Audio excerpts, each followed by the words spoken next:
At the wedding banquet, my best friend's secret child, raised in the countryside, suddenly burst in, shouting, "Who is my mother?" My best friend turned pale with fright and whispered, begging me to claim the child as my own. If I didn't, her wedding today would likely fall apart. Out of a moment of soft-heartedness, I acknowledged the child in front of all the guests. Who would have thought this child would turn out to be so wicked? Upon learning of my pregnancy, he took advantage of my distraction and forcefully bumped into my belly. I was utterly terrified and immediately backed down, too afraid to raise this child any longer. My best friend's older sister angrily accused me of betrayal and treachery. During the argument, she pushed me down the stairs, causing me to break my neck and die with my unborn child. When I opened my eyes again, I had been reborn on the day of my best friend's wedding banquet.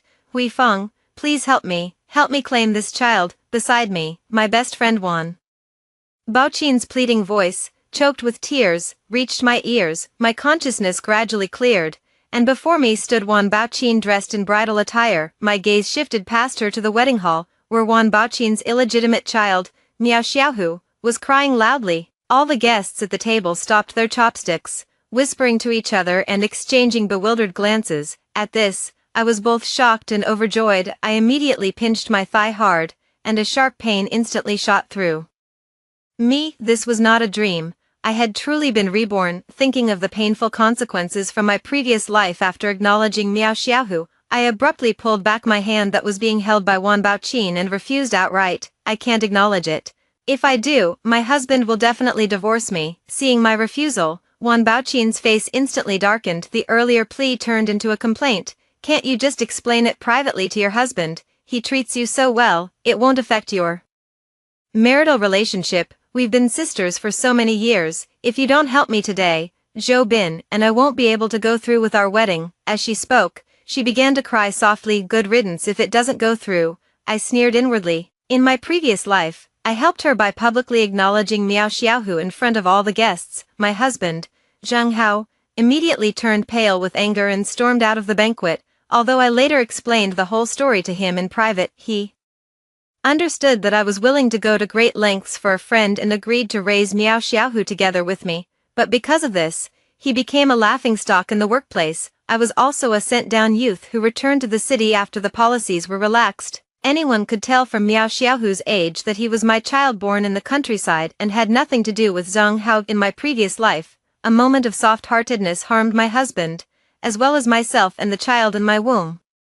In this life, I will no longer interfere in the karma of others. I can't help you with this. If I acknowledge this illegitimate child, what will become of my reputation? Miao Xiaohu's cries grew louder and louder, threatening to disrupt the wedding entirely. Yet I still refused to relent and offer my help. Wan Baoqin's eyes turned completely cold, her tone filled with venom. Fine, I really misjudged you. After all the care I gave you back in the countryside, always saving the best food for you, always having Miao Taizhu help you with the heavy work, this is how you repay me. You won't even do me a small favor. If you don't help me today, we don't need to be sisters anymore. I sneered and was just about to agree to cut ties with her when Wan Baoqin's eldest sister, Wan Baowan, suddenly stepped in to interrupt. Baoqin, Hui Feng, what are you two hiding here talking about? Hurry up and go attend to the guests. Upon seeing Wan Baowan approach, Wan Baoqin immediately burst into tears and threw herself into her arms, exaggeratingly recounting how I refused to help her acknowledge the illegitimate child. After hearing this,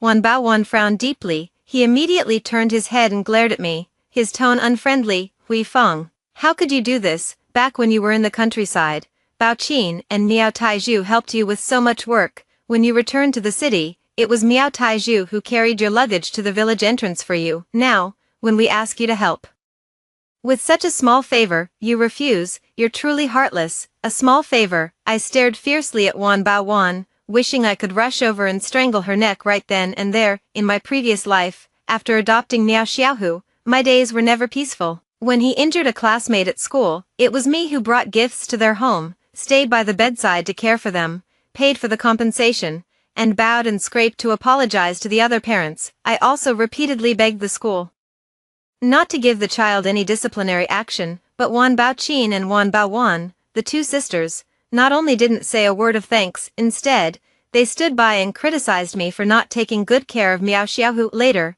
when I found out I was pregnant, Miao Xiaohu made a scene at home every day, forcing me to abort the child. I patiently reasoned with him, promising that even if we had a baby, I would never neglect him. But he has an extreme personality and simply wouldn't listen. Once, he actually took advantage of my inattention and suddenly charged at my stomach. I reacted quickly and instinctively dodged to the side. He couldn't stop in time, and his head slammed hard into the cabinet, raising a huge bump. Wan Baoqin felt sorry for her son and rushed to my house in a rage. As soon as she entered, she started scolding me without any hesitation.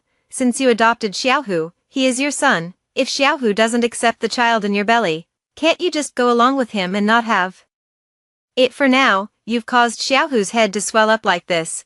What kind of intentions do you have? Since he didn't come from your own belly, you have no idea how to care for him. These words completely revealed Wan Baoqin's true face to me. I immediately cut ties with her on the spot, ordering her to take Miao Xiaohu away at once. Wan Baoqin, realizing she had spoken out of turn, bowed her head in apology and tried to persuade me to continue raising Miao Xiaohu, but I had no energy left to argue with her further, warning that if she didn't take Miao Xiaohu away, I directly took the child to her husband, Zhou Bin. It was this statement that completely offended Wan Baoqin. The next day, Wan Baowan stormed over to my place to stand up for Wan Baoqin. She pointed at my nose and started shouting insults. During the argument, she pushed me down the stairs, causing me to break my neck on the spot, resulting in the death of both me and my unborn child. In this life, once again facing the murderer who killed me and my child, I can hardly contain my anger. I paid Miao Taizhu for helping me with the work. I owe him nothing, let alone Wan Baoqin want me to take the blame for having an illegitimate child. Dream on. I spit on that. Wan Baowan didn't expect me, who had always been good-tempered, to suddenly turn hostile and was taken aback for a moment, but for the sake of her sister's reputation, she still braced herself to emotionally blackmail me. Today is Baoqin's wedding. If you don't acknowledge this child, Baoqin's wedding will be ruined. You've been sisters for so many years, how can you bear to see Baoqin's happiness destroyed? I rolled my eyes, my tone dripping with sarcasm. If you're so heartbroken for Wan Baoqin and so eager to help her, why don't you just claim the child as your own? You. Wan Baowan was left speechless by my retort, her face flushing bright red, unable to utter a complete sentence for a long while. At that moment, the groom, Zhou Bin, had somehow already walked over to Miao Xiaohu's side, and picked him up. Little one, why did you come here looking for your mom? Did you get separated from your family? Miao Xiaohu sniffled, wiping away his tears, and said loudly, my dad said my mom is right here. Zhou Bin frowned slightly, then patiently asked again, do you know what your mom's name is? As soon as these words were spoken, I caught a glimpse of Wan Baoqin's face, and the anxiety on it had actually vanished. A sudden sense of foreboding rose within me, and in the next moment, Miao Xiaohu lifted her tear-stained little face, blurted out, my mom's name is Qin Huifeng. The banquet hall instantly erupted into chaos, with murmurs rising and falling, countless scornful gazes directed at me. Not far away, Zhang Hao abruptly stood up. The chair legs scraped against the floor with a harsh sound. His eyes were bloodshot, filled with grievance and confusion, fixed intently on me as if demanding an explanation. Seeing this, Wan Baowan quickly rushed to Zhou Bin's side, pulled Miao Xiaohu out of his arms, and placed her beside me. Huifeng, don't just stand there, hurry up and hold your child tight. Don't let him run wild here and ruin this lovely wedding banquet.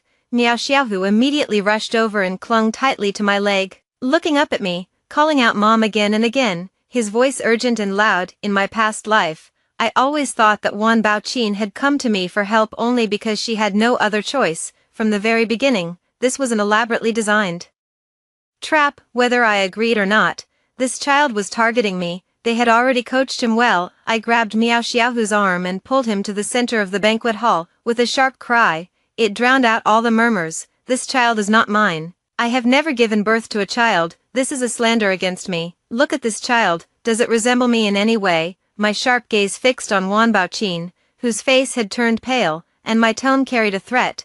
I advised certain individuals to step forward immediately and claim this child, otherwise, don't blame me for pointing you out myself. I stared intently at Wan Baoqin, counting down word by word. 3, 2. Exposing Wan Baoqin outright would be too easy on her. Without Zhou Bin, she could still remarry thanks to her good looks. If we could drag Wan Baowan into this, that would really be satisfying. After all, Wan Baojuan's husband is not someone to be trifled with. Wan Baoqin was so frightened that her legs trembled and her lips turned as pale as paper. She grabbed Wan Baojuan's arm beside her and pleaded, "Sister, please help me, I beg you." As soon as I finished speaking, Wan Baojuan rushed to me in a hurry, snatching Miao Xiaohu away and holding him tightly in her arms. "This child is mine." After speaking, she took the child's hand and turned to run toward the door. I stepped forward, grabbed the back of her collar, and forcefully pulled her back. Raising my hand, I mustered all my strength and slapped her twice across the face. Gritting my teeth, I growled, "Apologize, this is your child. Why are you framing me, you shameless wretch, daring to give birth but not daring to own up?" Wan Baojuan staggered back from those 2 slaps, blood seeping from the corner of her mouth. Perhaps afraid I would reveal the truth, she swallowed her anger and held back a head bowed low. "It was my fault. I was momentarily blinded and misguided the child to tarnish Sister Huifeng's reputation. Sister Huifeng, I'm sorry, please forgive me." This meticulously planned wedding banquet ultimately became the subject of everyone's idle gossip. When Wan Baojuan's husband, Qin Jianya, saw her acknowledge the illegitimate child, his eyes instantly turned red with rage. He grabbed a stool and swung it toward her head, his voice thundering like an explosion. "You shameless woman, how dare you raise an illegitimate child behind my back, putting such a huge green hat on me?" The stool came crashing straight down toward Wan Baojuan's skull. Wan Baojuan screamed in terror, clutching Miao Xiaohu and shrinking to the side. The stool crashed heavily to the ground, shattering on impact and sending wood splinters flying. Qin Jianya missed his target, his fury growing even fiercer. He rushed forward and grabbed Wan Baojuan by the hair. Clenching his fist, he began wildly punching her face and chest. "I'll beat you to death, you shameless thing, you've completely disgraced my family's name." Seeing this, Wan Baojuan's mother-in-law and sister-in-law were also furious, and immediately joined in to beat her. Her mother-in-law grabbed Wan Baojuan's arm and pinched her soft flesh, still cursing non-stop. "Did you take all my son's money to raise this little bastard, you shameless thing?" The eldest sister-in-law was even more ferocious, lifting her foot to kick Wan Baojuan in the waist, one kick after another, each one vicious and ruthless, looking as if she wished she could jump up and deliver a series of kicks. "I've long thought there was something off about you, always dressing up so flamboyantly. Turns out you've been out there seducing other men." Wan Baojuan curled up on the ground, clutching her head and wailing in pain. "Stop hitting me, stop hitting me, it hurts so much." Zhou Bin and Wan Baoqin hurried forward to intervene, trying to pull the furious Qin Jianya away. Just as he reached out, Qin Jianya punched him backhanded on the eye socket, instantly turning it black and blue. "Get lost, this has nothing to do with you," Qin Jianya roared with red eyes, lifting his leg to kick Zhou Bin in the abdomen again, causing Zhou Bin to double over in pain. Unable to recover for a long time, Wan Baoqin stepped forward, only to be shoved aside by her sister-in-law. Her lower back hit the table, and the pain made her gasp sharply. Immediately after, her sister-in-law also kicked her. "You're no good either, you must have known about this all along and deliberately kept it from us." The wedding hall was in complete chaos, with guests eating and drinking while watching this martial arts performance. Wan Baojuan was beaten black and blue that very day, and was directly carried to the hospital at my workplace, suffering from a concussion and covered in bruises all over. She was wrapped up like a mummy, lying in the hospital bed and moaning incessantly. The next day during my consultation, the office door was slammed open with a loud crash. Wan Baoqin rushed in, her eyes red as she demanded, "Huifeng, I'm so disappointed in you. Go to the 3rd floor ward and see for yourself, see what they've done to my sister." I glanced up at her and sneered, "Disappointed in me? Are you crazy? Your sister got beaten up because you refused to acknowledge Miao Xiaohu. What does that have to do with me?" Seeing my dismissive attitude, Wan Baoqin raised her voice sharply. "How can you say such a thing? We're sisters who have sworn to the heavens. Your husband has a good temper. Even if you acknowledged Xiaohu, you could just explain it to him later, and nothing would happen. It's all your fault for refusing to help with such a small favor, causing my sister to end up in the hospital.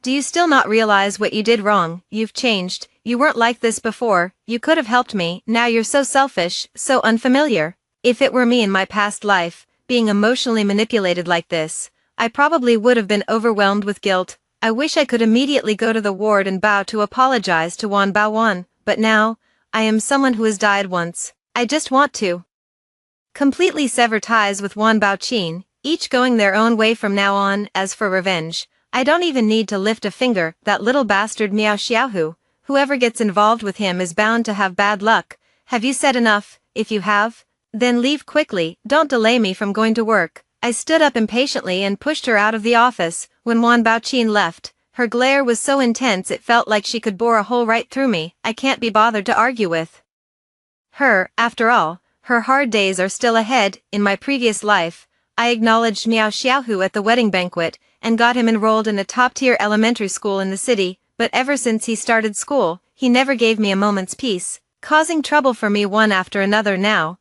all these big troubles are Sister Wan Baoqin's. 2 months later, things happened just as I had anticipated. Just like in my previous life, Miao Xiaohu injured a classmate's eye while snatching their snacks. I made a point of going to join in the commotion from afar. I spotted Wan Baowan, who had fully recovered from her injuries, standing with her hands on her hips, arguing confidently with the other child's parents. My Xiaohu is the most well-behaved and sensible child. It must have been your kid who provoked him first. Now that he lost the fight, what are you making such a fuss about? What's the big deal? An adult getting involved in children's matters. Aren't you afraid of losing face? The other parent was already on the verge of tears, frantic over their child's injury, provoked by Wan Baowan's twisted version of events. They instantly exploded with anger. Be reasonable, my child can't even see now. Is that a small matter? It was clearly your child who hurt someone. Not only are you failing to discipline them, but you're also shirking responsibility here. It's true what they say, like parent, like child. Wan Baowan glanced sideways at the other parent, her face full of disdain. I think you're just desperate for money, aren't you? Trying to swindle our family. Let me tell you, no way. What nonsense are you talking about? The other parent's face turned livid with anger. Being young is not an excuse to avoid responsibility. Since he dared to hurt someone, he must be held accountable for his actions. My child's eyes can't see now. This isn't just kids playing around, it's intentional harm. You must apologize today and cover all the medical expenses, or else you'll face the consequences. Face the consequences. Wan Baowan seemed to have heard the biggest joke of all time. He laughed twice while holding his stomach, then immediately darkened his expression. Bah, she spat on the ground, her unreasonable attitude growing even stronger. Let me tell you, I wasn't raised to be scared. It's perfectly normal for kids to roughhouse and play around. Bumps and scrapes are bound to happen. My little tiger has been so scared by this that he can't eat or sleep, and I haven't even asked you for compensation for emotional distress yet. What right do you have to demand an apology and compensation from us? I think you're deliberately making a mountain out of a molehill, trying to take advantage of the situation to extort money. Don't even think about it, and don't try to argue with me here, little tiger. Let's go. The parents watching looked at Wan Baowan with eyes full of disdain, but she didn't care at all, pulling Miao Xiaohu along as they swaggered away. Before leaving, Miao Xiaohu stuck out his tongue and made faces at the other parents. I stood on the outskirts of the crowd, watching this scene unfold. I thought Miao Xiaohu was done for. The child whose eye he injured had an uncle named Han Kuan, a notorious underworld figure in this area, ruthless and fiercely protective of his own. I couldn't help but recall my previous life. When I learned that Miao Xiaohu had injured a classmate's eye at school, I immediately apologized and busied myself with accompanying him to get an appointment with a specialist. I even gathered and delivered the medical expenses and nutrition fees in full without missing a cent. Even so, I was eventually cornered and threatened by Han Kuan's fierce-looking gang of underlings at the alley entrance, which left me so frightened that I couldn't sleep peacefully for several days. Nowadays, Wan Baowan is so arrogant and domineering. She's going to get what's coming to her. The next night, I was on duty at the hospital. I saw several medical staff carrying a stretcher and rushing inside. The person on the stretcher had arms and pant legs covered in dark red blood. I leaned in for a closer look and realized it was Qin Jianya, Wan Baowan's husband. Has the retaliation come so quickly? I was startled. By the time I finished my work, Qin Jianya's emergency treatment had also concluded. I took advantage of a free moment to walk to the emergency department entrance, where I overheard the nurses whispering among themselves, and learned that Qin Jianya had stepped on a loose manhole cover while walking at night, causing him to fall into the underground utility shaft below. He had broken his leg in the fall and remained unconscious down there for quite some time, until finally a kind passerby discovered him and brought him in. because it was delayed for too long. The broken leg had severely necrotized and could not be healed. I have absolutely no sympathy for him regarding this. My husband, Zhang Hao, and Chen Jianya work in the same unit, as they were competing for the same position. In my previous life, Chen Jianya spread the news about me adopting Miao Xiaohu at the wedding banquet to our workplace, urging colleagues to discuss. Zhang Hao married me, a second-hand woman, and even had to raise someone else's child in the end.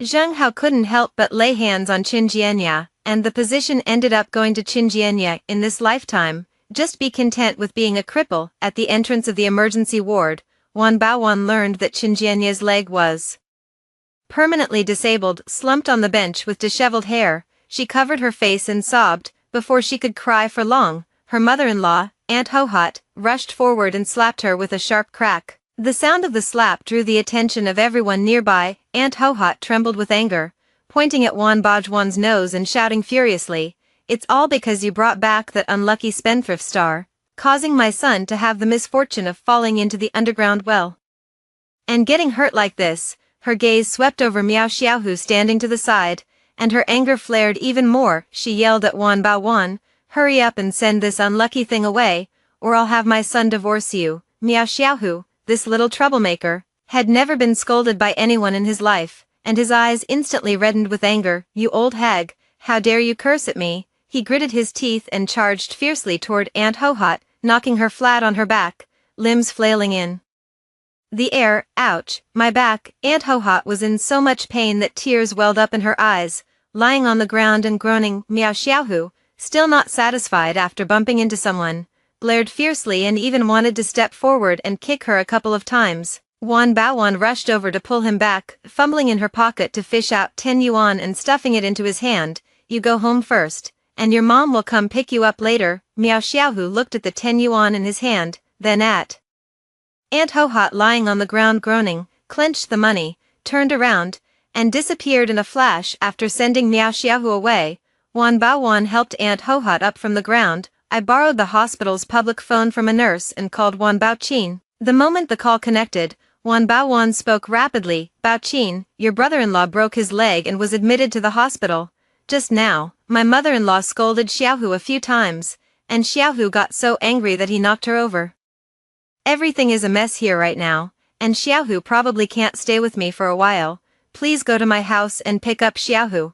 On the other end of the line, Wan Baoqin, who had just gotten married not long ago. "It's the perfect time to be affectionate with my husband. How could I possibly have the mind to worry about Miao Xiaohu?" She perfunctorily responded with a couple of hms and complained a bit about Aunt Hohot. Then, with an impatient tone, she said, got it, I'm busy right now, we'll talk later." After saying that, without waiting for Wan Baowan to speak again, she hung up the phone. Wan Baoqin didn't take the task of picking up Miao Xiaohu seriously at all, so naturally, she didn't go to Wan Bajwan's house. As a result, late that night, Miao Xiaohu was rushed to the hospital for emergency treatment. When the doctor came out, he said with a grave expression, "Both of this child's eyes have been blinded."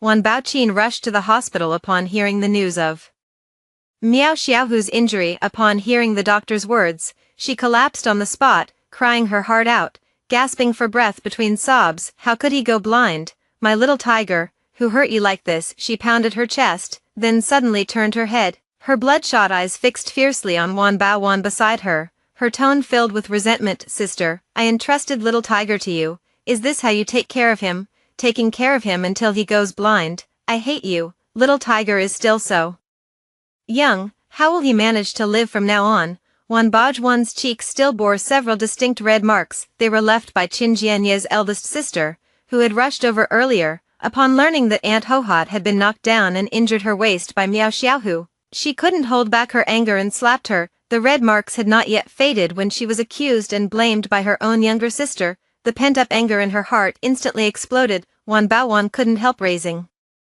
her voice, shouting at Wan Baoqin, "I told you this afternoon that I was taking care of your brother-in-law at the hospital and couldn't get away, so I asked you to go to my house and pick up Xiaohu. It was you who didn't go, leaving the child unattended. Now that something has happened to Xiaohu, how dare you blame me?" She took a step forward, lowered her voice, her tone filled with grievance and anger. "Don't forget whose child Xiaohu is. all this time, I've taken him into my home to raise him.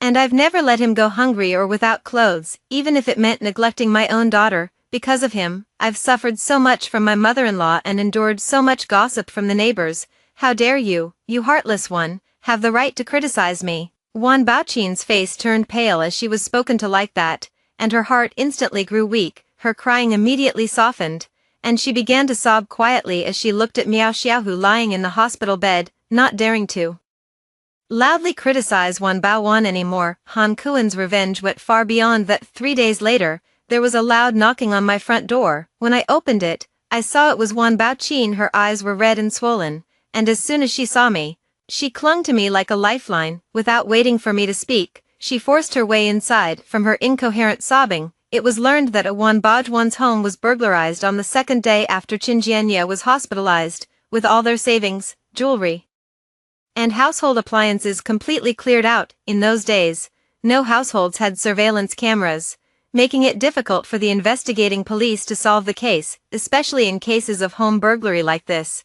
It's basically a matter of accepting your bad luck if something is stolen. Wan Baowan's family has been hit with one misfortune after another. First, her husband broke his leg. Miao Xiaohu was dragged into an alley and beaten on his way home, and then their home was completely ransacked. Even a fool would realize that something is off. Wan Baowan had someone inquire around, and only then did she realize what kind of person she had provoked. But it was already too late. The price had been paid. After Qin Jianye woke up and learned that his misfortune stemmed from Miao Xiaohu, he was so furious that he kicked Wan Baowan out of the house. Wan Baowan had been married for over a decade and had always stayed at home as a housewife. Apart from doing laundry and cooking, she had no practical skills at all. After being driven out, I temporarily stayed at Wan Baoqin's house. Wan Baowan got her comeuppance, and next in line is Wan Baoqin. I specifically arranged for someone to pass on the news of Miao Xiaohu's blindness to Miao Taizhu, who was in the countryside. Miao Taizhu loves his son as if his life depends on it. Miao Xiaohu's unruly and lawless temperament was entirely spoiled by him. Upon learning that her precious son, who had been sent to the city for schooling, had lost his sight, she immediately bought a train ticket to go to the city and settle the score with Wan Baowan and Wan Baoqin. Wan Baoqin's urgent visit to me now was because she had been threatened by Miao Taizhu. She grabbed my arm and pleaded, "Hui Feng, we've been like sisters, please help me." Miao Taizhu threatened to tell Zhou Bin about Xiaohu's true origins if I don't give him 200,000. If Zhou Bin finds out I have such a big son, I'm finished. Her pitiful appearance only reminds me of the unborn child in my belly from my previous life. How utterly detestable. I'm more than ready to kick her while she's down. Why would I help? Seeing that I didn't respond, her tone grew even more urgent. "Hui Feng, I know 200,000 is too much. I won't push you. Just lend me 150,000, just 150,000. Once I get through this rough patch, I'll pay you back with interest. Right now, you're the only one who can help me." I abruptly pulled my arm back and took a step backward, pulled open the door, and said coldly, "What does that have to do with me?" Wan Baoqin was taken aback by my indifference, her eyes reddening even more. "Hui Feng, how can you say that? Don't talk to me about sisterhood," I interrupted her impatiently, my eyes filled with disgust. "We've long since severed ties. How dare you have the nerve to ask me for a loan of 150,000 yuan?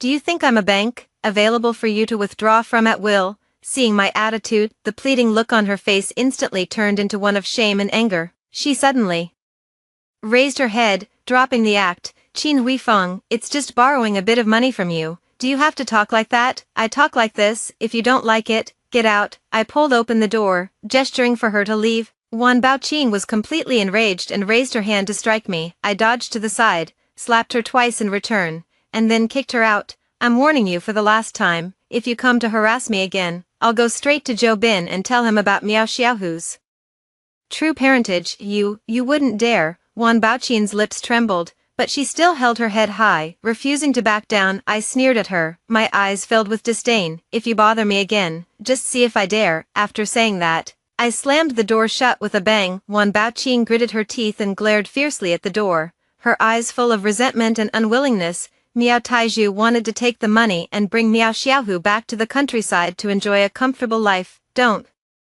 even think about it. If I don't take revenge on them, it would be a waste of my rebirth. I went to the labor market and found a man who resembled Miao Taiju in build, hire him to Zhou Bin's company and inform him about Miao Xiaohu's background. Zhou Bin initially didn't believe it, but the matter couldn't be ignored. The more he thought about it, the more many seemingly normal things started to feel off. Wan Baoqin had been living in constant fear and anxiety lately, unable to focus on anything. He even inexplicably asked him for over 100,000 yuan, claiming it was for some urgent need. This doubt was like a thorn in his heart, and he couldn't hold back in the end. So he sent someone to investigate the village where Wan Baoqin had been a sent-down youth, back in the countryside. Wan Baoqin and Miao Taiju not only held a wedding banquet but also lived as husband and wife for several years. Many people in the village know about it, just ask around and it will be clear. When the exact news came back, Zhou Bin was instantly driven mad with rage. His usual gentle and refined demeanor vanished completely as he grabbed furniture and started smashing it.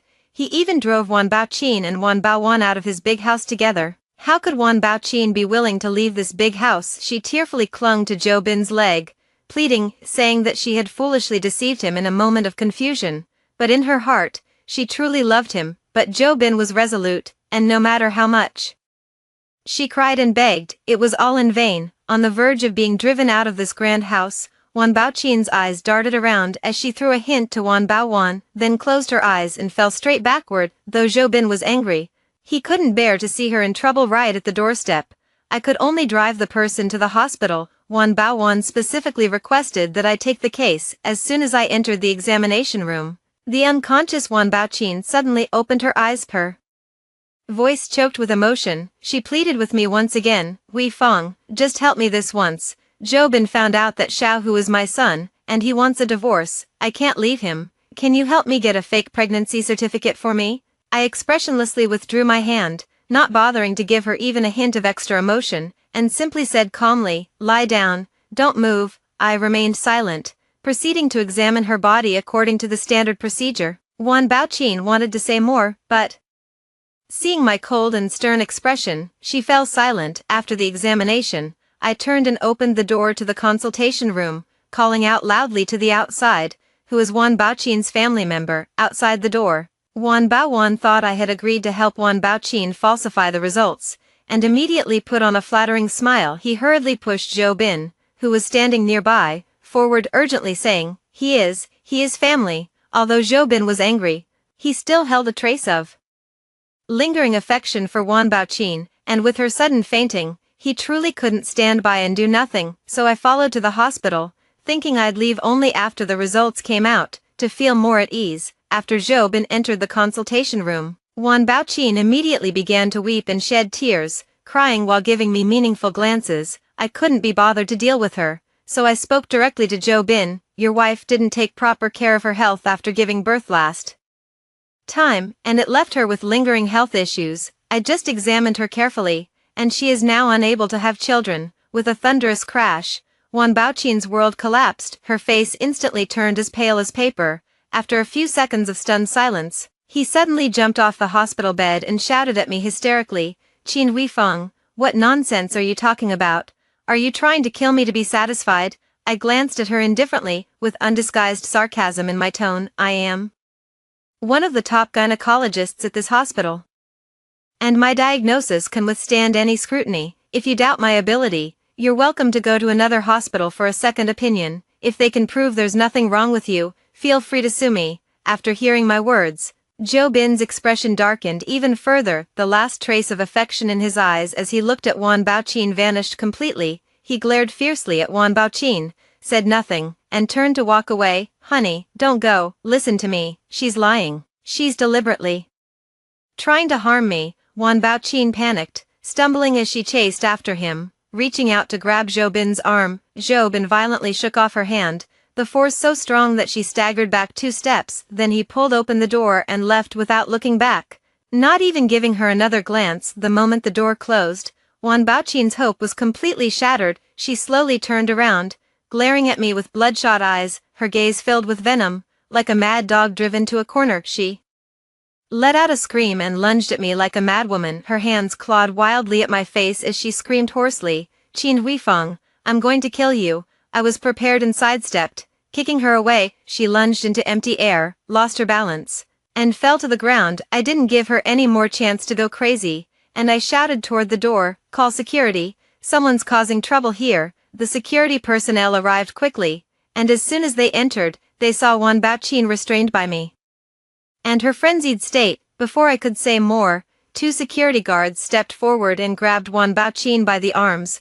Wan Baoqin was still struggling, cursing incessantly under her breath, but she was firmly restrained by the security guards and dragged out of the consultation room like a dead dog. Wan Baoqin's parents had long passed away, and her eldest brother was henpecked, with all household matters decided by his wife, who naturally refused to take her in. Wan Baoqin had no place to settle down and was also pestered by Miao Taizhu demanding money. All these years, Miao Taizhu hadn't gone into the city to cause trouble for Wan Baoqin, solely because of her promise back then that she would bring Miao Xiaohu to the city in the future and let him attend the best schools. But now, Miao Xiaohu has gone blind in both eyes. Wan Baoqin herself was also kicked out by old Zhou, penniless, and the promises made back then completely vanished into thin air. Wan Baoqin worked as an assistant at Zhou Bin's company, but now that the marriage was over, this job naturally couldn't be kept either. Miao Taizhu had to rely on farming to make a living,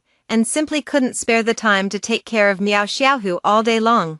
After much thought, he made up his mind to take Wan Baoqin back to the countryside to take care of Miao Xiaohu. How could Wan Baoqin possibly agree? With her looks, even without Zhou Bin, she could easily remarry someone in the city. How could she be willing to return to that poor mountain village to serve a blind son and be trapped in the mountains for the rest of her life? Miao Taizhu was a ruthless man. Seeing Wan Baoqin stubbornly refusing to go back to take care of her son, without wasting any more words, she was knocked unconscious, loaded onto a cart, and taken back to the countryside. The villagers of Miao family village were particularly tight-knit. It was easy for Wan Baoqin to get in, but hard for her to get out. Wan Baowan wasn't much better off either.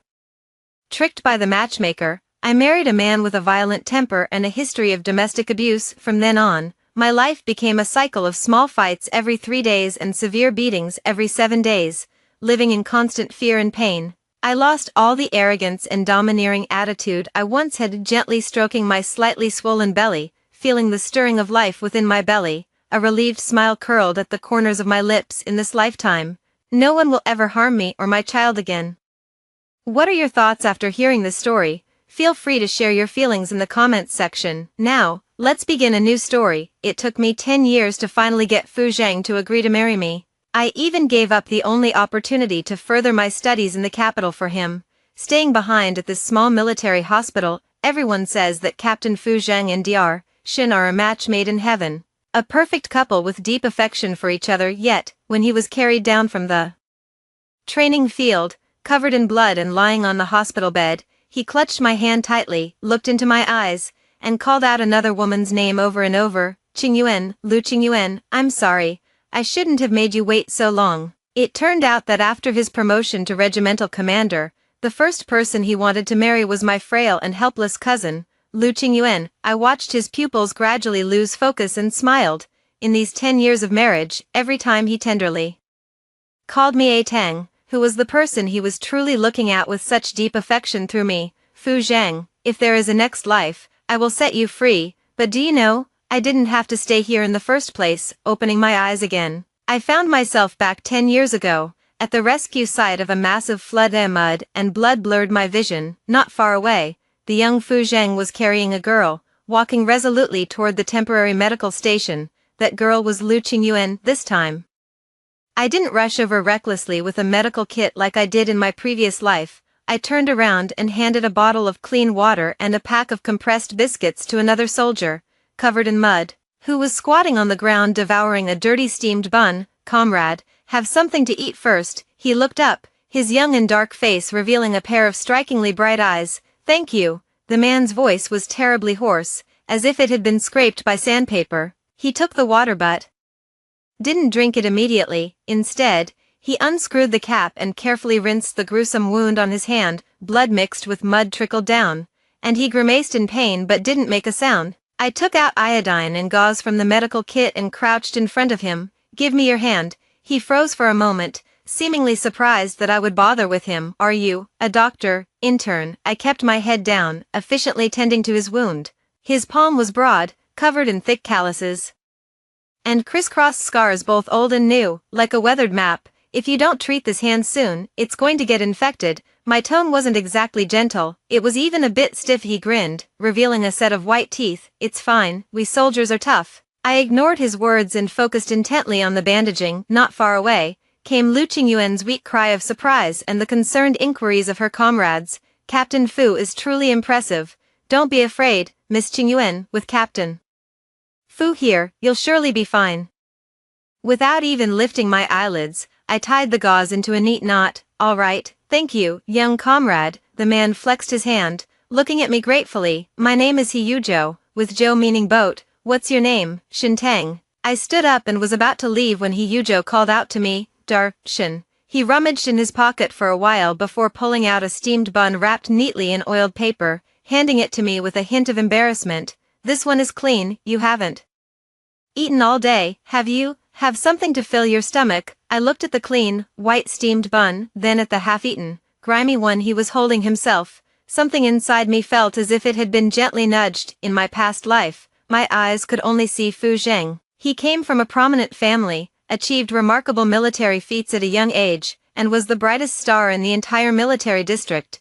After he saved Lu Qingyuan, I treated his wounds, and He Yuzhou, I don't even remember such a person. Perhaps he is just one of the countless ordinary soldiers who silently contributed during the flood, whose name would only be mentioned in passing in the collective record of achievements. You can have it yourself. I shook my head and turned to walk toward the next injured person. I don't want to have any further involvement with these soldiers. Over the next few days, I deliberately avoided the areas where Fu Zheng appeared. He was the hero of the rescue team, the center of everyone's attention. Surrounded by people wherever he went. Lu Qingyuan, on the other hand, clung to his side like a daughter flower, constantly handing him water or wiping his sweat, appearing delicate and considerate, which drew endless praise from those around them. Captain Fu and Miss Qingyuan are truly a perfect match. Absolutely, a hero and a beauty. I listened to these discussions with complete indifference in my heart, even finding them somewhat amusing. That afternoon,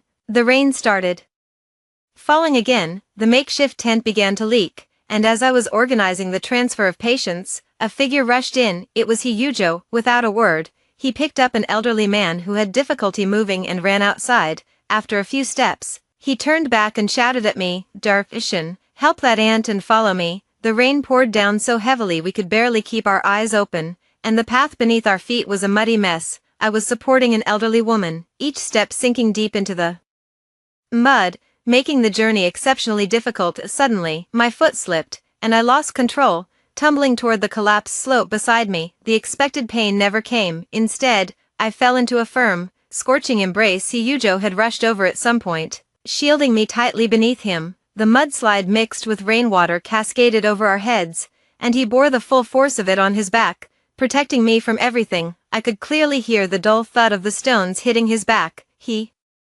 Yuzhou, I cried out in panic. Don't be afraid. His voice was muffled by the dirt, yet exceptionally clear. I'm fine. I don't know how much time passed before the rain gradually eased. He Yuzhou struggled to get up, his military uniform now unrecognizable from its original color, his back a bloody mess, yet he acted as if nothing was wrong, first pulling me up and checking me over from head to toe. Are you hurt? I shook my head, my eyes growing warm. Only then did he breathe a sigh of relief. Turning to help the elderly woman who was too frightened to stand. In the distance, Fu Zheng arrived with a few others, and he immediately spotted me in my disheveled state. Shintang, his voice carried a hint of uncertainty, his brow tightly furrowed. This was the first time he had accurately called out my name in my past life. He always referred to me as hey or that doctor. It wasn't until I pursued him for 2 years that he finally remembered my name, and in this lifetime, we clearly have no connection whatsoever. I didn't respond to him, just quickly walked to He Yuzhou's side and supported his unsteady body. I'll take you to the medical station. He Yuzhou's lips were pale, but he was still smiling. It's just a minor injury. No need. Shut up. It was the first time I had ever been so fierce with someone, tears nearly falling. If you keep talking nonsense, believe it or not, I'll give you a sedative shot right now. He Yuzhou was stunned by my shout and immediately closed his mouth obediently. I supported him as we walked past Fu Zheng, not sparing him a single glance the entire time. I could feel Fu Zheng's gaze, like nails, fixed on my back at the medical station. I personally treated the wounds on Hyujo's back. His injuries were more severe than I had imagined, dozens of cuts, large and small, some deep enough to expose bone. Using tweezers, I removed the gravel embedded in his flesh, his body tensed with pain, his forehead covered in cold sweat, yet he gritted his teeth and never made a sound. "If it hurts, just cry out," I said, my voice trembling slightly. "It's fine," he replied, looking at me through the reflection in the mirror, a grin spreading across his face. "I'm just glad you're the one treating my wounds. How could I possibly feel any pain? This man, injured to this extent, still has the mood to joke." I shot him an annoyed glare, but my movements became even gentler after treating his wounds. I told him to lie on the bed and rest. But he grabbed my wrist. His palm was scorching hot, covered in rough calluses that made my skin itch slightly. Shin. He looked at me steadily. "Thank you for today. I should be the one saying thank you." I pulled my hand free from his. "You rest well. I need to check on the other patients." I fled the tent as if escaping. I admit, my heart was in turmoil. Hyujo is different from all the men I've ever met. He isn't as dazzling as Fu Zheng, but rather like a tree rooted in the earth. Silent, yet capable of sheltering you from wind and rain. In the evening, I returned to the tent with a bowl of steaming ginger noodle soup, only to find Hyujo's bed empty. Startled, I quickly set the bowl down and went out to look for him. Just as I stepped out of the tent, I saw two figures standing under a tree not far away. One is Fu Zheng, the other is Hyujo. "Why are you getting close to her?" Fu Zheng's voice was cold, carrying a tone of interrogation. "She's not someone you should mess with, Company Commander Fu. I don't understand what you mean." Hyujo's tone was neither humble nor arrogant. Shin and I are just ordinary comrades." "Ordinary comrades?" Fu Zheng sneered. "Hyujo, don't think I don't know what you're thinking. Shin Tang is the daughter of the director of the city hospital. She's only here to experience life and will return to the city soon. You and she are not from the same world." My hand holding the bowl tightened slightly. So, he had already investigated my family background thoroughly. In my past life, he was the same way. It was only after I pursued him for 2 years that he condescended to learn about my family, his gaze as if evaluating a piece of merchandise. "My world is simple." Hyujo's voice was calm yet firm. "I treat those who are good to me well.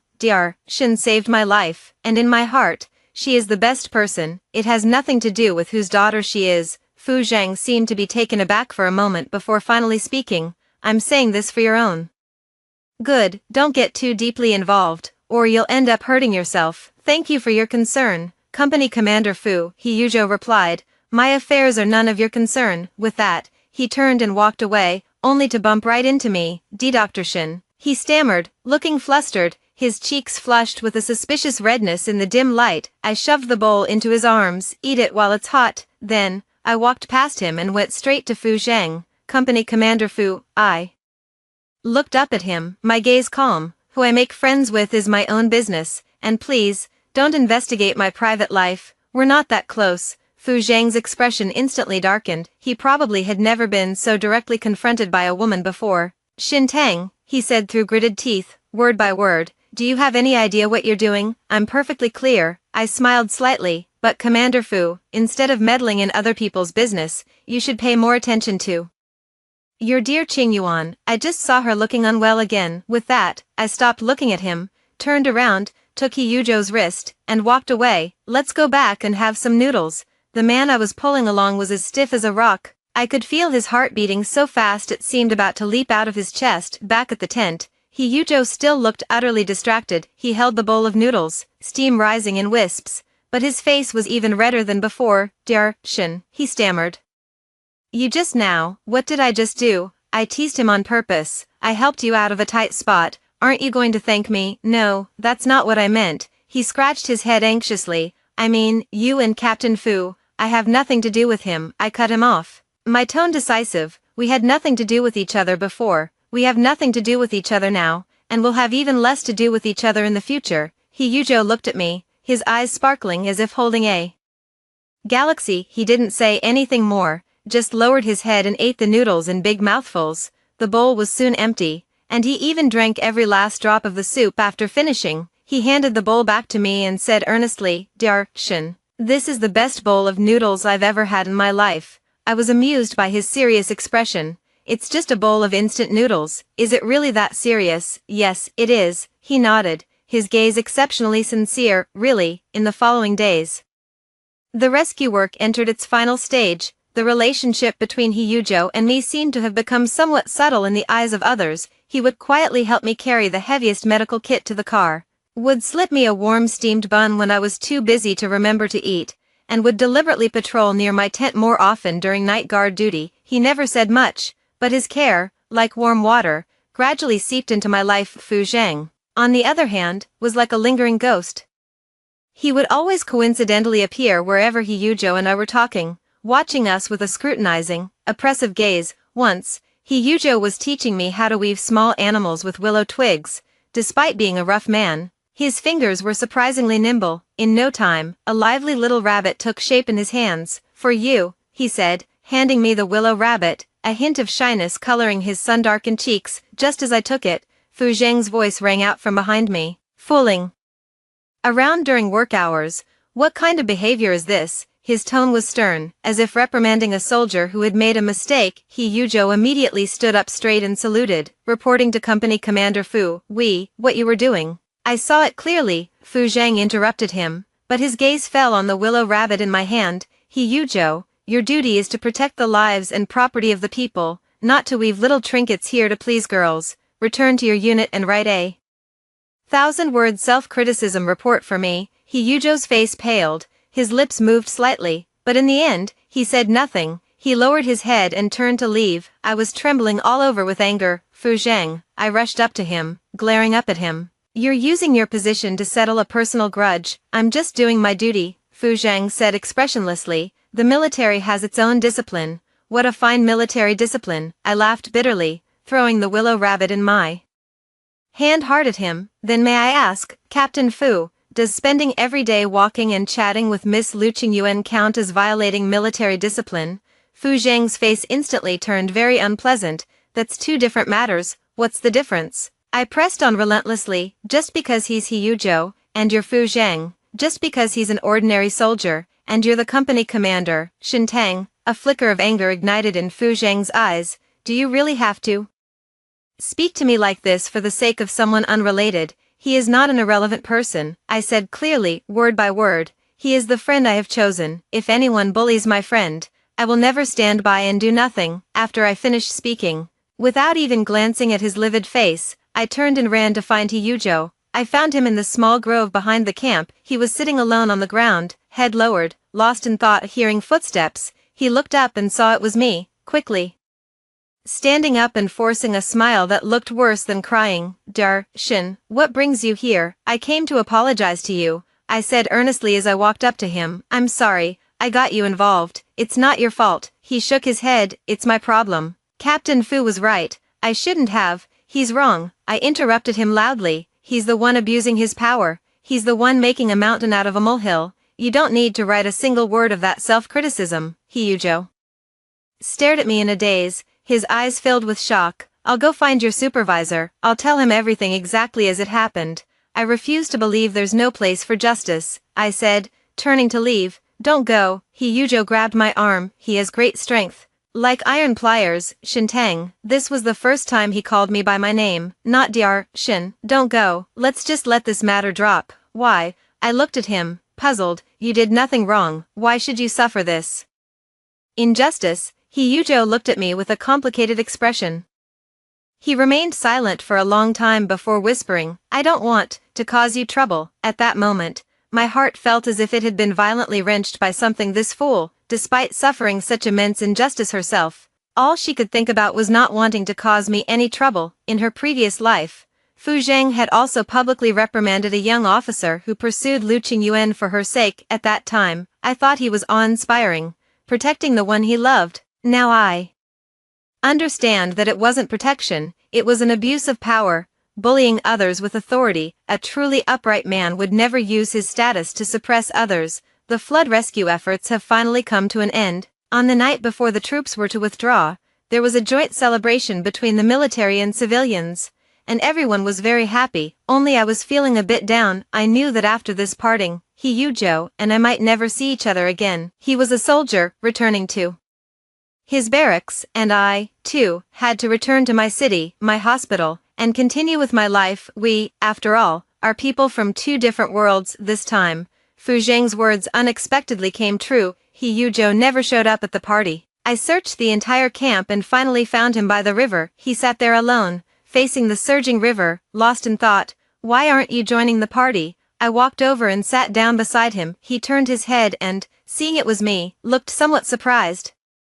What brings you here? It's so lively over there. Without you there, no matter how lively it is, it has nothing to do with me. The words slipped out of my mouth. Only after I spoke did I realize it might have been inappropriate, and my cheeks grew slightly warm. He Yuzhou was also taken aback. He looked at me, and the tips of his ears visibly reddened. An awkward yet delicate silence settled between us. In the end, he was the first to speak. Shintang, we are leaving tomorrow. Yes, I know. My voice was very low. In the future, take care of yourself. You too. Silence again. I hate this feeling. I don't want our farewell to be like this, hesitant and full of regret. In my past life, I missed too much. In this life, I don't want to miss anything again. I took a deep breath, turned to look at him, and asked word by word, He Yuzhou, do you have a partner? He Yuzhou was stunned by my straightforward question and stammered after a long pause, and no, I don't. Then what do you think of me? I pressed further, you. His face was already flushed as if it were about to bleed. You're great, you're the best girl I've ever met. Well, I looked into his eyes, my heart pounding wildly. Would you like to be with me? The air seemed to freeze in that moment. He Yuzhou widened his eyes, as if unable to believe what he had just heard. He opened his mouth, but not a single word came out, just as I thought he was going to refuse, and I was about to sheepishly withdraw my confession. He suddenly stood up abruptly. I'll go ask our captain what kind of report a soldier needs to file to start a relationship. With that, he ran toward the camp without looking back, moving faster than a 100-meter sprint. Watching his flustered retreating figure, I couldn't help but laughing and laughing. Tears began to fall. The next day, the troops assembled, ready to withdraw. I stood among the crowd seeing them off and spotted He Yuzhou at a glance. He was looking at me too. We stood across the crowd, gazing at each other from afar, our eyes filled with unspoken words. The convoy slowly began to move, and he stood on the military truck, waving vigorously at me. I also smiled and waved back at him. Just then, Fu Zheng walked up to my side. Did you really choose him? His voice carried a tone I couldn't quite understand. Yes. I didn't look at him, my gaze fixed on the truck fading into the distance. Do you even know him? Fu Zheng said. His family lives in a remote mountainous area. Both his parents are farmers, and he has a younger brother and sister who depend on him. His monthly allowance might not even be enough for you to buy a single piece of clothing. Being with him will be a hard life, whether it's hard or not. I'll be the judge of that. I finally turned my eyes to Fu Zheng. Company Commander Fu, thank you for your concern. But my life doesn't need you to dictate how I should live it. I just don't want you to regret it in the future. I won't regret it. I looked at him, my gaze unwavering. Fu Zheng, not everyone in this world values family background and status over feelings like you do. He Yuzhou is a good man, 1,000 times, 10,000 times better than you. After saying that, I turned and walked away. Never looking back. I didn't want to waste another second of my time on this man. My life has started anew, and this person will become a thing of the past. Upon returning to the city, I immediately confronted my father, telling him I wanted to be with He Yuzhou. My father, the director of the city hospital, has always been a man of integrity and naturally looks down on someone like He Yuzhou, whom he sees as a country bumpkin. Nonsense. He slammed the newspaper onto the table. What kind of spell has that soldier boy cast on you? I'm telling you, I don't agree, Dad, I said calmly, looking at him. This is my own business. I hope you can respect my choice. Respect. My father laughed angrily. Shintang, you are my only daughter. I have planned the best future for you. You can marry anyone, but not some penniless soldier. He's not just some penniless soldier, his name is He Yuzhou. I corrected him, and he's the best person I've ever met. Good, what's so good about him? Father snorted disdainfully. Can he help you further your studies, or can he provide you with a comfortable life? Shintang, you're too naive. Love can't put food on the table. I know love can't put food on the table, I said, but Dad, a marriage without love is even more suffocating. This remark hit a sore spot for father. He and mother had a marriage of convenience, treating each other with respect throughout their lives but sharing no real affection. After mother passed away, Father never smiled again. He fell silent. I knew he needed time to accept it. From that day on, Hyujo and I began our swan goose correspondence. His military unit had strict management, and mobile phones were not allowed, so we could only communicate through letters. His letters were always short, with just a few words. Shintang, reading your words feels like seeing you in person. Today's training went smoothly. Don't worry, Shintang, today we received our allowance. I sent you some jerky made by our unit. Give it a try, Shintang. It's getting cold. Wear more clothes and don't catch a cold. The handwriting wasn't particularly neat, crooked and uneven, like that of an elementary school student, but I knew that every single character was written with his heart. He sent the majority of his monthly allowance back home, and with the small portion that remained, he bought things for me, food, clothes, daily necessities, anything he thought I might need. He would find a way to send it to me. I sent him money a few times, but each time he returned it untouched in the letter. He got angry with me for the first time. Shintang, I know you mean well for me, but I am a man, and I want to rely on my own abilities to support my woman. You should keep your money for yourself. From now on, don't send me any more money. Reading the letter, I felt both annoyed and amused. This man is truly both stubborn and adorable. Our feelings gradually deepened through these letters. 6 months later, Hyujo's unit was reassigned to a military district not far from our city. He wrote to me, saying he had applied for family leave and was coming to see me. I was so excited that I couldn't sleep all night that day. I specifically took time off, put on the new dress I had bought, and went to the station to pick him up. When he appeared at the exit in a crisp military uniform, I recognized him almost at first glance. He was darker and thinner than during the flood relief efforts, but his eyes were brighter, and his posture was even more upright. He was holding a large package, anxiously searching for something in the crowd. Hyujo, I waved to him vigorously. When he saw me, his eyes instantly lit up. He strode toward me with such urgency, as if he wished he could cover the distance in a single step. Shintang, he stood before me, his voice trembling with excitement. We gazed at each other, the people coming and going around us fading into a blurry background. We spoke at the same time, then stopped simultaneously, exchanging a knowing smile. You go first, he said, scratching his head sheepishly. I wanted to say, you look really handsome in your military uniform. I praised sincerely. His face flushed bright red in an instant, his eyes darting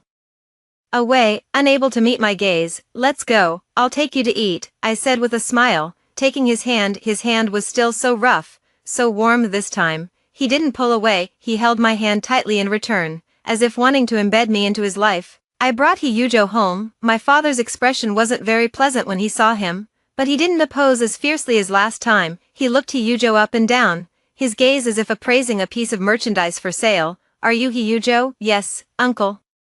Hyujo stood straight, his voice clear and loud. Where are you from? What do your parents do? Father began to inquire about his background. Hyujo didn't hide anything and answered truthfully, leaving out no details. When he heard about his family situation, my father's brow furrowed even tighter. Shall he? My father's tone carried a hint of barely perceptible superiority.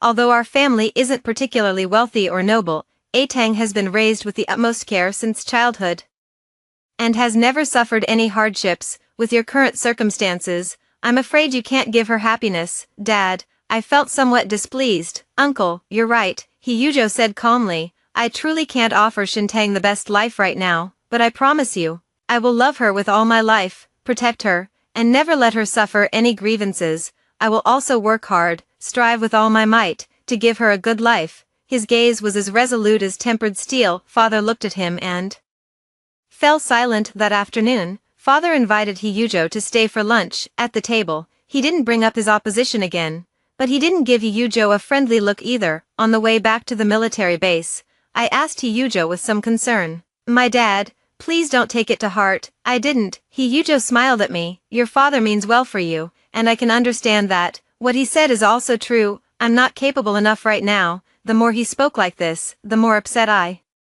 felt. Don't say that. I held his hand. You're wonderful, truly. He clasped my hand in return and said softly, Shintang, wait for me, give me 3 years, and I'll make something of myself, coming back to marry you with honor and glory. I looked at his serious profile and nodded vigorously. However, none of us expected that change would come so quickly. Not long after Hyujo returned to his unit, Fu Zheng was unexpectedly transferred to this military region and, moreover, became He Yuzhou's superior. This news was told to me by He Yuzhou in a letter. At the end of the letter, he wrote, "Don't worry, I won't let him affect us." But how could I possibly not worry? With Fu Zheng's vengeful nature, how could he easily let He Yuzhou off? Sure enough, not long after, I heard the news from a friend who works at the military hospital. During training, Fu Zheng targeted He Yuzhou at every turn, assigning him the heaviest tasks and holding him to the strictest standards. On several occasions, He Yuzhou collapsed on the training ground due to physical exhaustion.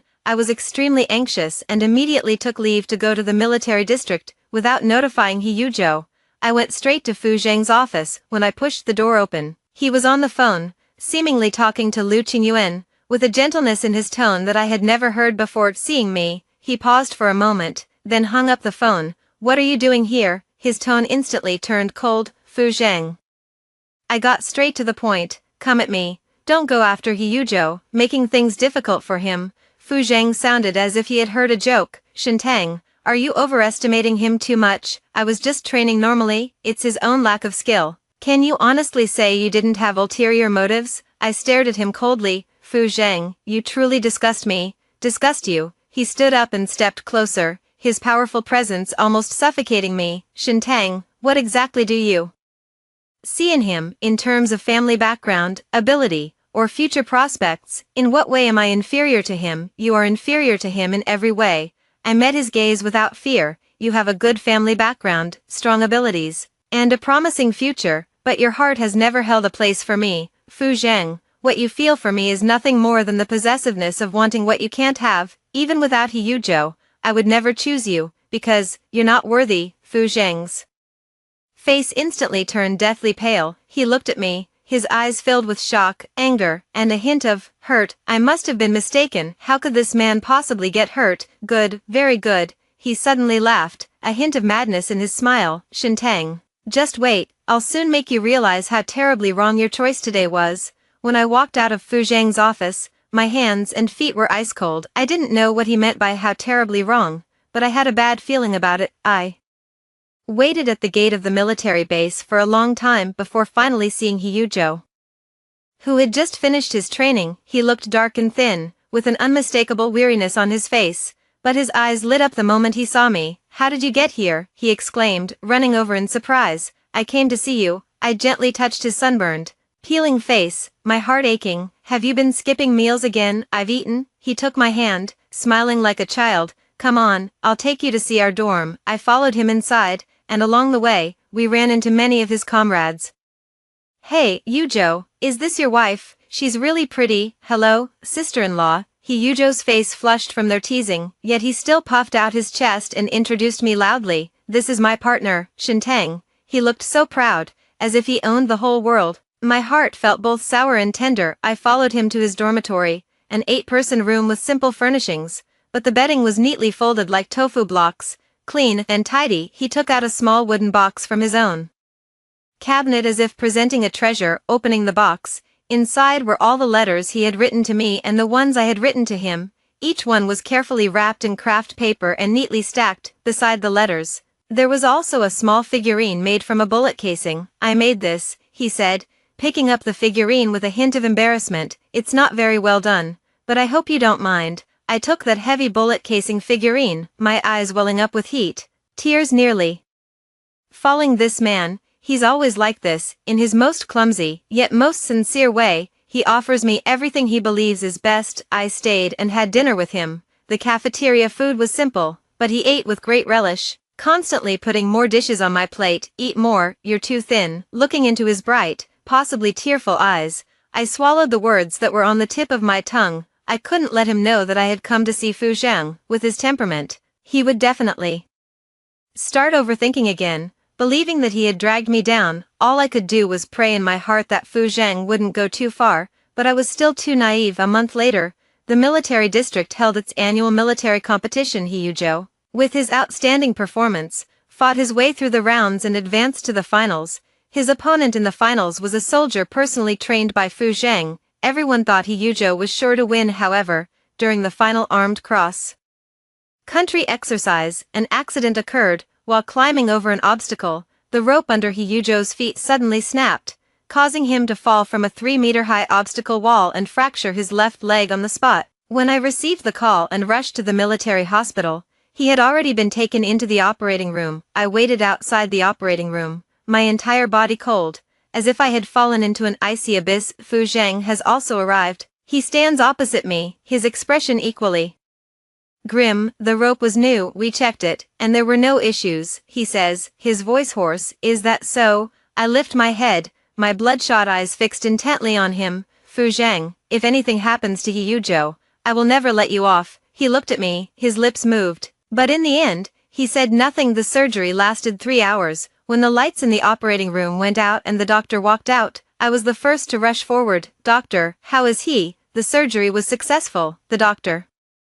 removed his mask. However, his left leg suffered a comminuted fracture. Even after recovery, I'm afraid he won't be able to engage in high-intensity training anymore. Unable to engage in high-intensity training. What does this mean for a man who sees being a soldier as his life? It means his military career has come to an end. My body swayed, almost losing my balance. Fu Zhang steadied me. I shook off his hand and, with all my strength, slapped him hard across the face. Fu Zhang, are you satisfied now? My voice was so hoarse it didn't sound like my own. You destroyed him. You ruined everything about him. After Hyujo woke up, he didn't say a word. He just lay there with his eyes open, staring blankly at the ceiling, his expression empty and devoid of any light. I know, he heard everything. The doctor's words were like a knife, severing all his pride and dreams. I sat by his bedside, holding his hand, and repeatedly told him, it's okay, Hyujo, it's okay, even if you can't be a soldier anymore, you still have me,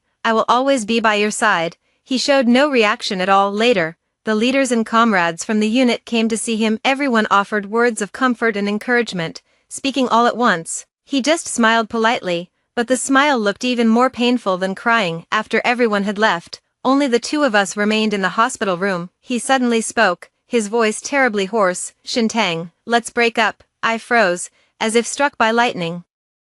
What did you say? I'm saying, we should break up. He turned his head, looking at me with a strangeness and coldness I had never seen before in his eyes. I'm not good enough for you anymore, Hyujo. I trembled with anger. You jerk. How could you say something like that? In your heart, am I the kind of woman who only cares about wealth and can't endure hardship? No. He shook his head, his eyes reddening. You're wonderful. It's me who's not good enough. I'm useless now. I can't give you happiness. I'll only hold you back. I don't care, I cried out. I don't care if you can give me happiness or not. I just want you. Hyujo, look at me. Tell me, do you not love me anymore? He looked at me, tears streaming down from the corners of his eyes. He didn't answer my question, just kept repeating that sentence. Let's break up, Shintang, forget about me. After saying that, he closed his eyes and refused to look at me again for the next few days, no matter what I said or did.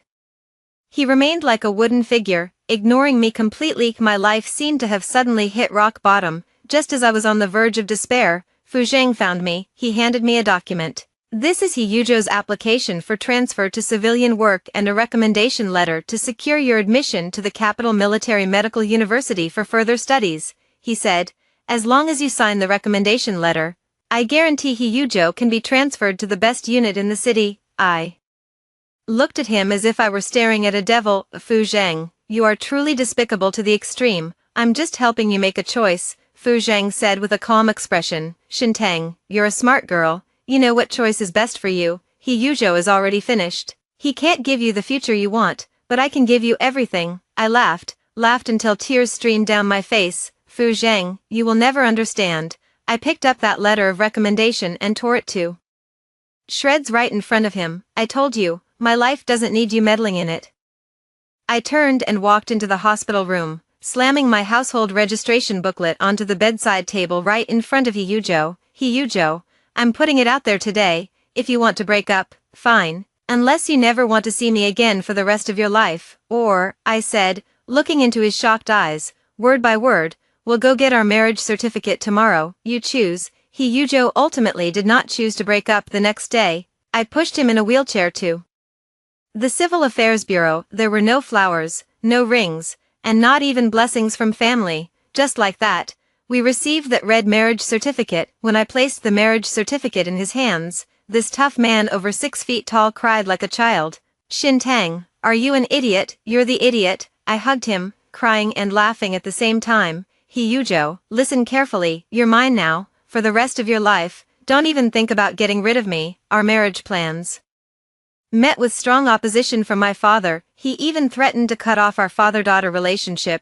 I did not compromise. I moved out of my home, rented a small house near the hospital, and together with Hyujo, we began our new life. Those days were very difficult. Hyujo's leg recovered very slowly, and he became withdrawn, even somewhat insecure. He felt like a burden, holding me back. I didn't give up. Every day after work, I would accompany him through his rehabilitation exercises. I told him interesting stories from the hospital, read him the newspaper, and tried everything I could to cheer him up. I knew that physical wounds heal, but emotional wounds are much harder to mend. I had to help him regain his spirit. With my encouragement, he began to try doing things within his capabilities. He learned to cook and kept the house in perfect order. He also used his skillful hands to make all sorts of little gadgets for me. Our small home, though humble, was filled with warmth. A year later, Hyujo's leg had mostly recovered.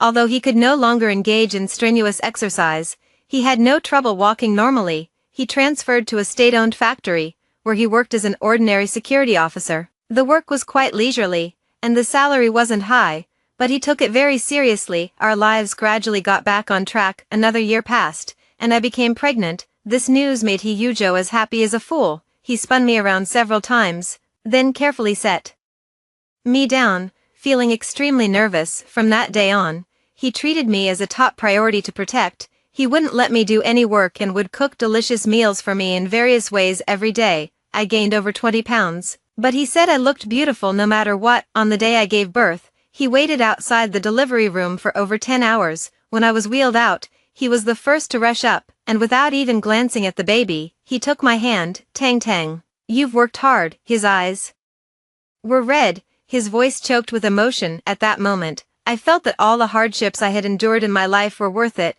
We named our child Hsian, hoping he would have a peaceful life. Xian's arrival brought more laughter and joy to our home. Hyujo also became increasingly cheerful. He would play with the child and tell them stories, proving to be a wonderful father. A few years later, Fu Zhang also got married. The bride was Lu Qingyuan. Their wedding was grand, and almost everyone in the city knew about it. I saw this news in the newspaper. In the photo, Fu Zhang was wearing a well-tailored suit, and Lu Qingyuan was dressed in a pure white wedding gown. They looked like a perfect match, a talented man and a beautiful woman. Hyujo also saw that newspaper. He hugged me from behind, resting his chin on the top of my head, and softly asked, "Do you regret it?" I smiled and shook my head. Why would I regret it? What I have now is the best in the world. He held me even tighter. 10 years passed in the blink of an eye. With his diligence and the unwavering determination of a soldier, Hyujo rose from a small security department clerk to become the deputy director of the factory.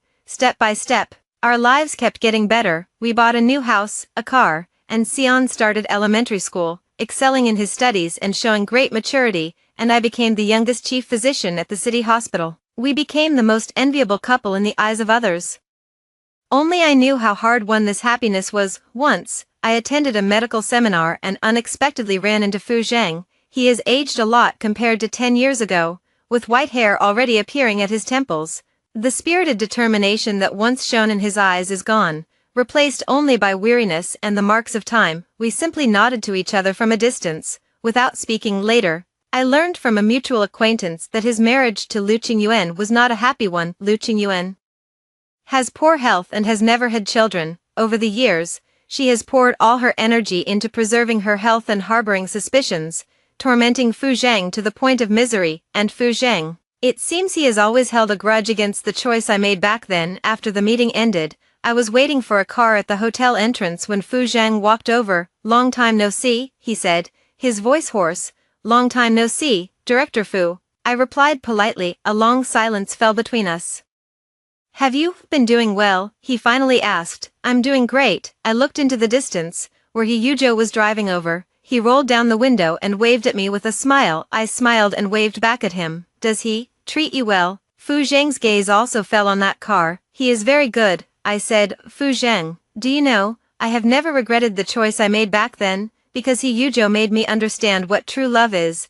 True love is not about possession, not about control, not about measuring by family background or future prospects. It is about respect, trust, and the willingness to stay together through thick and thin, in sickness and in health, never abandoning each other. I turned to look at him and said earnestly, I am very happy, and I hope you, too, can find your own happiness. After speaking, I gave him a slight nod, then turned and walked toward Hyujo's car. Hyujo got out of the car, opened the door for me, and naturally took the bag from my hand.